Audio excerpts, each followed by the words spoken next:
I want to know what you did before YouTube, because you were 25-ish when you started YouTube. So you went to school, I guess. Were you mech-y? Did you get a job? Yeah, so I have a mechanical engineering degree, and then I got a job doing that. And then that job was, you've seen the movie Office Space? Mm-hmm. Yeah. Maybe you have like 3 bosses. I love it. Get told that you're wrong 3 times when you mess up. Yeah, it was like that. That was like, it was the most stereotypical corporate job that you could What did you make? Like how much money? No. With the product. It was silicon wafers, basically. Just SSD chips. Oh, Yeah. okay. So, I don't know. For some reason, I thought it'd be more like, I don't know, freaking train door locks or something like that. Like a little. No, okay. So you made SSD chips as an just flash memory, and I was in charge of making sure the technicians are supposed to do whatever they're supposed to do. But like they've been there for 10 years, and I'm just this new guy with a degree, and because of the degree, they put me above people who've been there that know better than me and expect me to tell them what to do. And I'm like, that's not going to happen. They're not going to respect me. You know, they're prior Navy. Like, I don't have that sort of rapport with them.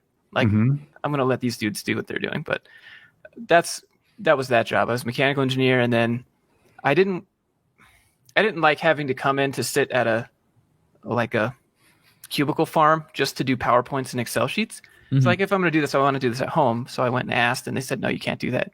So I decided, all right, what other jobs are there out there that you can do at home?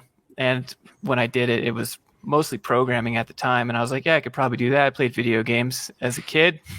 Yeah, that's how that works. I'm halfway there. Yeah. So I went to like a boot camp part-time while I worked there. And then, neat. Then I moved to programming. And then, how long was the boot camp, and did it prepare you for work? No, it was 3 months, but it was part-time, like 2 days a week. For like 3 hours at night. But it got you hired that next to your degree. And then you somehow had to defeat imposter syndrome and be an actual programmer? Yeah, so I learned enough to be able to pass the code test pretty much that they gave me. And there was a lot of imposter syndrome because, I mean, I don't know. I definitely didn't feel qualified to be doing what I was doing, but they seemed to be satisfied with what I was doing. But I remember I had a lot of questions, and there were some tasks that were totally unrelated to programming, which is really kind of the bitch work, so to speak, because I'm the junior dev. So I'm just doing the things like cutting and pasting different strings of text from Excel sheets to databases all day long. And I don't know, it was all right. I like programming if I'm programming fun things, but web dev, like healthcare application 3,467, I don't particularly care about. But at the time, a job was a job. My goal was to work towards being remote, and those were pretty abundant at the time. Yeah, so I think I had that same job. I did it for decades. I web dev, when I first started it, which was like 97 or something, was the leading edge, coolest thing around. Like, we were building the internet. E-commerce was new. Not every company even did e-commerce. And, so when you added it to your company, it was a big deal. Cisco was like the number 2 company in the planet in terms of revenue when I started there in their e-commerce. And but over time, it went from like the shiniest, coolest gig around to not the shiniest cool. Now web dev is not like the shining star it was in the .com day. It's seen as an outsourceable, cheap kind of thing that they can we don't need to hire someone for that. Let's just pay someone overseas really cheap to get it done, and that's all we'll need it for, and we should be good to go. And that's kind of where it's at, unless you're working at like a super large company here in the US. Yeah, or someplace where the website is really important to them, like Amazon. Whereas if you're Pepsi, I bet they outsource that shit. Pepsi's not about their website.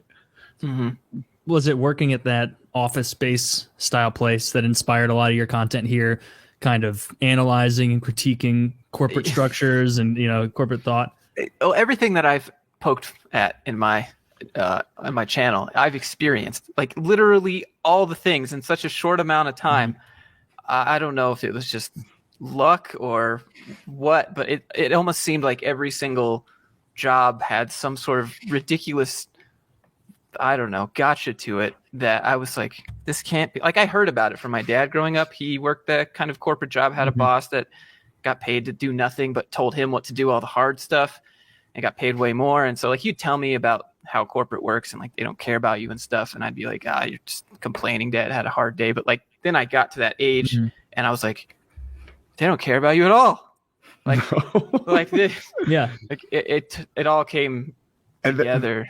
So I've had projects where I worked overtime for like 3 months in a row, 9 months in a row, like a long time. And at the end of it, you get like a 3 or low 4-digit bonus. And it's like, what does that work out to hourly? Right. I stayed here till 9 p.m. as a minimum for the last 7 months. And you're giving me $750 bonus? Doesn't cover your dinners you had to order in. Like, good God, and sometimes it would come around promotion time, but you never felt like, oh, did I get hooked up? Did I get to, this is sweet. This is a company that really values what I just put in.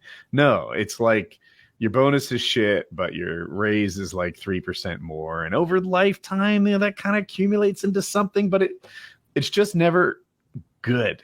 It's always the least they can give you. And it sucks. But a lot of your content for people that don't know your channel is like roasting companies for